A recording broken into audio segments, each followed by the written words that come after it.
2014 నుంచి 2019 వరకు అధికారంలో ఉన్న సమయంలో అమరావతికి చట్టబద్ధతను కల్పిస్తూ ఎందుకు తీర్మానం చేయలేదని చంద్రబాబును నిలదీశారు కోనసీమ జిల్లా వైఎస్ఆర్సీపీ అధ్యక్షుడు చిర్ల జగ్గిరెడ్డి. రాజధాని పేరుతో లక్షల కోట్లు దోచుకునేందుకు కుట్రలు చేస్తున్నారని ఆరోపించారు. నమ్మి భూములిచ్చిన రైతులను నట్టేట ముంచేశారన్నారు. ఇప్పటివరకు వారికి ప్లాట్లు కేటాయించలేదని మండిపడ్డారు జగ్గిరెడ్డి.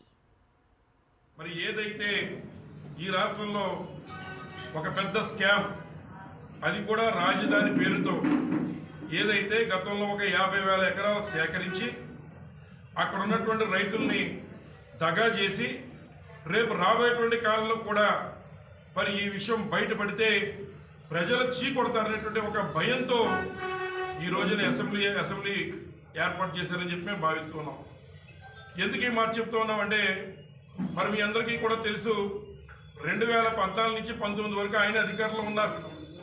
మరి ఆయన అధికారంలో ఉన్నప్పుడు అప్పుడు పెట్టాలన్నటువంటి తీర్మానాన్ని అప్పుడు కాకుండా ఇప్పుడు ఏర్పాటు చేస్తూ తద్వారా 50,000 ఎకరాలు ఇది సెల్ఫ్ ఫైనాన్సింగ్ ప్రాజెక్ట్ అనేటువంటి మాటలు చెబుతూ ఈరోజు లక్ష కోట్లు సుమారు రాజధానికి వెచ్చించేటువంటి కార్యక్రమం చేస్తున్నారు నారా చంద్రబాబు నాయుడు గారు.